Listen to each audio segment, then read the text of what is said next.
Assalamualaikum warahmatullahi wabarakatuh. Syukur alhamdulillah atas rahmat Allah Subhanahu wa ta'ala, kita berjumpa lagi di channel Surga Wanita. Semoga kita semua selalu dalam lindungan Allah Subhanahu wa ta'ala dan dalam keadaan sehat walafiat. Amin ya rabbal alamin. Sahabatku seiman yang dirahmati oleh Allah Subhanahu wa ta'ala,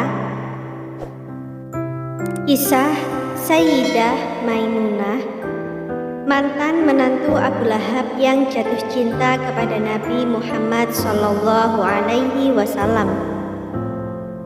Nama lengkapnya adalah Barroh binti Al-Haris bin Hazm bin Bujair bin Hazm bin Rabi'ah bin Abdullah bin Hilal bin Amir bin Syasyah dan dikenal dengan Maimunah.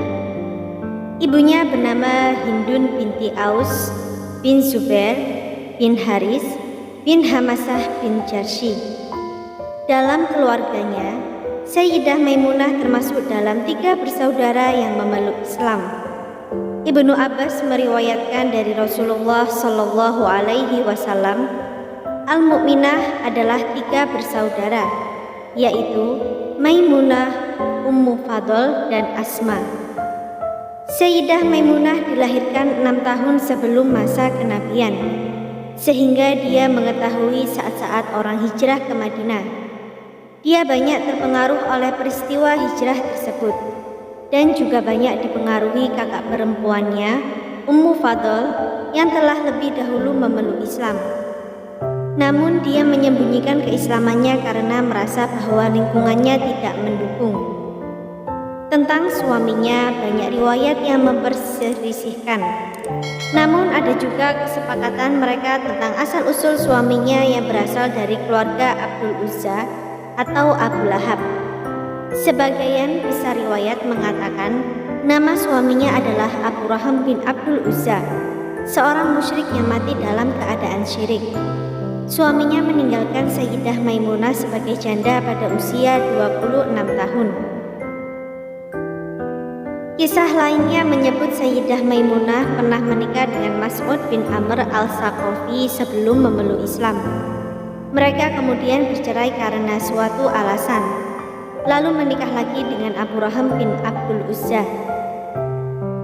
Dalam waktu beberapa lama, Sayyidah Maimunah kembali hidup menjanda setelah suaminya yang kedua, Abu Raham, meninggal dunia. Sayyidah Maimunah sebetulnya masih memiliki hubungan dekat dengan Nabi Muhammad, karena saudari Sayyidah Maimunah, Lubabah Al-Kubra, adalah istri paman Nabi Muhammad, Abbas bin Abdul Muthalib. Saat hidup penjanda itu, Sayyidah Maimunah hidup bersama saudarinya Lubabah Al-Kubra. Lubabah Al-Kubra yang bergelar Ummu Fadl merupakan perempuan kedua yang masuk Islam setelah Sayyidah Khadijah. Dalam buku membaca sirah Nabi Muhammad karya Quraisy Shihab disebutkan, Sayyidah Maimunah sangat mengagumi dan menghormati Nabi Muhammad. Dia gembira manakala pasukan umat Islam meraih kemenangan dalam sebuah peperangan. Hingga suatu ketika, Sayyidah Maimunah curhat kepada Lubabah Al-Kubra bahwa dirinya memiliki rasa pada Nabi Muhammad. Dia siap manakala Nabi Muhammad mempersuntingnya. Sejurus kemudian, Lubabah Al-Kubra menceritakan perasaan Sayyidah Maimunah kepada suaminya, Abbas bin Abdul Muthalib. Lalu Abbas meneruskan informasi itu kepada Nabi Muhammad. Gayung pun bersambut. Nabi kemudian meminta sepupunya Ja'far bin Abi Thalib untuk melamar Sayyidah Maimunah untuk dirinya. Lamaran Nabi itu disambut baik oleh Sayyidah Maimunah. Tentang penyerahan Sayyidah Maimunah kepada Nabi Shallallahu Alaihi Wasallam telah dinyatakan dalam Al-Quran. Allah Subhanahu wa ta'ala berfirman, "Hai Nabi, sesungguhnya kami telah menghalalkan bagimu istri-istrimu yang telah kamu berikan mas kawinnya dan hamba sahaya yang kamu miliki yang termasuk apa yang kamu peroleh dalam peperangan yang dikaruniakan Allah untukmu. Dan demikian pula anak-anak perempuan dari saudara laki-laki bapakmu, anak-anak perempuan dari saudara perempuan bapakmu, anak-anak perempuan dari saudara laki-laki ibumu, dan anak-anak perempuan dari saudara perempuan ibumu yang turut hijrah bersama kamu, dan perempuan mukmin yang menyerahkan dirinya kepada Nabi kalau Nabi mau mengawininya sebagai pengkhususan bagimu, bukan untuk seorang mukmin. Sesungguhnya kami telah mengetahui apa yang kami wajibkan kepada mereka tentang istri-istri mereka dan hamba sahaya yang mereka miliki supaya tidak menjadi kesempitan bagimu. Dan Allah Maha Pengampun lagi Maha Penyayang. Quran Surat Al-Ahzab ayat. Usia Sayyidina 26 tahun ketika dinikahi Nabi Muhammad. Kejadian ini terjadi pada bulan Syawal tahun 7 Hijriah ketika Nabi Muhammad tengah mengerjakan umroh qadha. Sebetulnya Nabi Muhammad dan kaum muslim hendak berangkat umroh pada tahun 6 Hijriah. Kaum musyrik melarang mereka masuk Mekah. Kedua belah pihak akhirnya sepakat untuk menandatangani perjanjian Hudaybiyah setelah negosiasi yang alot. Salah satu isi perjanjian itu adalah Nabi dan rombongannya tidak boleh memasuki Mekah tahun 6 Hijriah.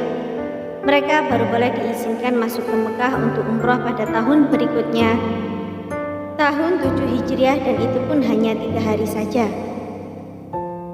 Di hari ketiga, dua orang utusan kaum musyrik Mekah, Suhail bin Amr dan Huwaitib bin Abdul Uzza, mendatangi Nabi Muhammad dan rombongannya.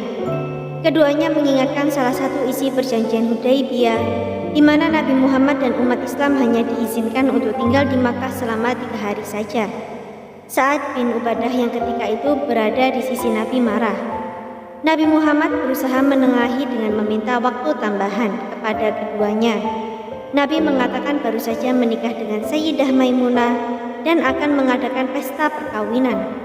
Beliau akan menjamu mereka dengan makanan dan minuman manakala diizinkan untuk tinggal di Mekah barang sebentar lagi.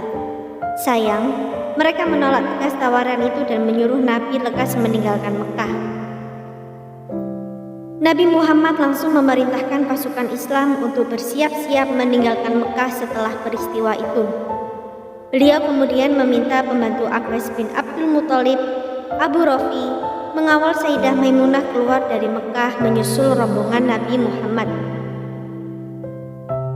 Sayyidah Maimunah akhirnya bertemu dengan Nabi Muhammad di daerah Saraf, sekitar 10 km dari Mekah. Disinilah Nabi Muhammad merayakan pernikahannya dengan Sayyidah Maimunah, wanita terakhir yang dinikahinya. Nabi dan rombongannya langsung kembali ke Madinah begitu acara perayaan perkawinannya selesai. Lantas, apa alasan yang mendasari Nabi Muhammad menikahi Sayyidah Maimunah? Pertama, Abbas bin Abdul Muthalib. Paman Nabi menjadi juru bicara yang menyampaikan hasrat Sayyidah Maimunah untuk menjadi istri Nabi. Maka tidak wajar Nabi menolaknya. Terlebih Sayyidah Maimunah juga termasuk salah satu perempuan yang awal-awal masuk Islam. Kedua, saudara Asma binti Umais. Selain saudari istri pamannya Abbas Ummu Fadl, Sayyidah Maimunah juga saudari tidak sekandung dari Asma binti Umais, istri Ja'far bin Abi Thalib, keponakannya. Hubungan itu membuat Nabi tidak wajar menolak Sayyidah Maimunah. Ketiga, memperkuat hubungan dengan suku-suku lain di Mekah. Saudari-saudari sekandung Sayyidah Maimunah menikah dengan pembesar Makkah, Lubabah Al-Kubra, Abbas bin Abdul Muthalib, dan Lubabah Az-Zuhra, istri Al-Walid bin Mughirah, dan ibu Khalid bin Walid merupakan saudari Sayyidah Maimunah. Begitu juga dengan saudara-saudara tidak sekandungnya, antara lain Asma binti Umayyah yang merupakan istri dari Ja'far bin Abi Thalib yang ketika wafat dinikahi Abu Bakar dan lalu kemudian dinikahi Ali bin Abi Thalib, dan Salman bin Umais yang merupakan istri paman Nabi Muhammad, Hamzah bin Abdul Muthalib. Dengan demikian, Sayyidah Maimunah memiliki jaringan hubungan kekerabatan dengan suku-suku terpandang di Jazirah Arab. mengingat para menantu ibunya, Hindu bin Auf, adalah para pembesar di sukunya masing-masing. Dengan menikahi Sayyidah Maimunah, siapa tahu para tokoh Makkah akan memeluk Islam dan posisi Nabi semakin kuat karena menjalin kekeluargaan dengan suku-suku terpandang di Jazirah Arab. Dan betul saja, beberapa saat setelah perkawinan itu, Khalid bin Walid akhirnya memeluk Islam. Nantinya, Khalid ini dikenal sebagai pahlawan Islam karena kecakapannya dalam menghancurkan musuh-musuh Islam di medan perang. Sayyidah Maimunah dikenal taat beragama, lembut namun tegas dan bijaksana. Sayyidah Aisyah, istri Nabi yang lainnya, mengatakan bahwa Sayyidah Maimunah adalah wanita yang paling bertakwa dan selalu menjaga silaturahmi di antara mereka. Pada saat Nabi Muhammad sakit, sebelum wafat beliau dirawat di rumah Sayyidah Maimunah. Namun ketika sakit Nabi semakin parah, beliau akhirnya dipindahkan ke kamar Sayyidah Aisyah yang ada di samping Masjid Nabawi. Sesuai kesepakatan semua istri Nabi, Sayyidah Maimunah rela akan hal itu. Sayyidah Maimunah begitu terkenang dengan Saraf, daerah di mana dia dan Nabi Muhammad melangsungkan bulan madu. Sampai-sampai sebelum wafat, Sayyidah Maimunah berpesan agar dimakamkan di sana. Pada masa pemerintahan Khalifah Muawiyah bin Abu Sufyan, bertepatan dengan perjalanan kembali dari haji, di suatu tempat dekat Saraf, Maimunah merasa ajalnya sudah tiba. Ketika itu dia berusia 80 tahun, bertepatan dengan tahun ke-61 Hijriah. Dia dimakamkan di tempat itu juga sebagaimana wasiat yang dia sampaikan, dan yang memimpin sholat jenazahnya adalah Abdullah bin Abbas. Sayyidah Maimunah termasuk dari istri Nabi yang paling banyak meriwayatkan hadis selain Sayyidah Aisyah dan Ummu Salamah. Setidaknya ada 94 hadis yang diriwayatkannya. Riwayat lain menyebut Sayyidah Maimunah meriwayatkan sekitar 76 hadis dari Nabi Shallallahu Alaihi Wasallam. Beberapa hadis yang diriwayatkannya telah ditakhrij dalam kitab hadis Bukhari Muslim sekitar 13 hadis. 7 hadis sama-sama disepakati oleh kedua imam muttafaqun alaih. 1 hadis lainnya ditulis oleh Bukhari dan 5 hadis lainnya ditulis oleh Muslim. Semoga apa yang kami sampaikan kali ini bermanfaat bagi kita semua dan menjadi jariah soleh. Jangan lupa untuk menekan tombol like dan subscribe serta nyalakan lonceng notifikasinya agar Anda tidak ketinggalan video terbaru dari Surga Wanita. Sekian dan terima kasih banyak. Wassalamualaikum warahmatullahi wabarakatuh.